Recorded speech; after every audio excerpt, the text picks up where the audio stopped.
We were walking along the Ave, and there was a marquee at the Varsity for the movie called Walkabout by Nicholas Roeg, and that was his student first feature-length film. And I had seen it already in the 70s when I was in junior high. And so, but our young bass player at the time, Kurt Ackman, was only 19, and he pointed to this marquee and said, "There's our name." Because we had already gone 6 months without a name. I was more interested in British bands, actually, like Young Marble Giants, or Kleenex from Switzerland, or, you know, we'd buy tapes from Enemy, New Musical Express. We'd buy those cassette tapes of compilations from England. We were far more influenced by British bands at that point, except for the New York bands. You know, I appreciated the Seattle bands, but at the same time was always like, gosh, these guys are funny. We're not funny. We're never gonna be accepted in a way that these bands, because they were really entertaining. So I don't know, we just started doing shows and making albums, because we didn't like, of course, what was on the radio at the time, K-Jet. We set our horizons very high. We went and toured 4 major tours up to 1990. We did 4 times across this country, major tours, and then several West Coast tours. And that's how we grew up. We learned. We weren't just talking about Boston. We had been to Boston. We'd been to New York. We had been to every museum.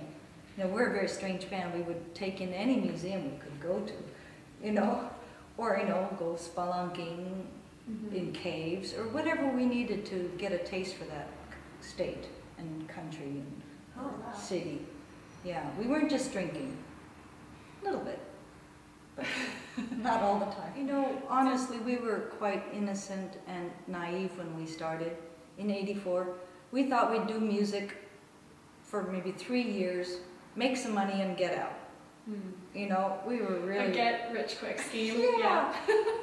We just didn't like what was on the radio, so we thought, well, we can change this. And, you know, that was a little bit harder than we thought it was going to be. You know, as each time we sent something, it was rejected by K-Jet.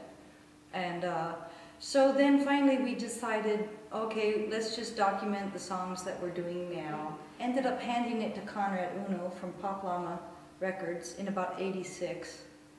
And he got back to us and said, you know, with a little reshuffling of these songs, you've done an album. And we said, really? And he said, yeah, and I'd like to put it out. So that started that. And then we just, each year after that, we were like, okay, who wants to make another album? And we'd all vote. And because it was always like, you're giving away another year of your life to make the album, pay for the album. We'd take bank loans out. We'd do whatever we could. You know, $5,000 here, that would take a long time to pay that back.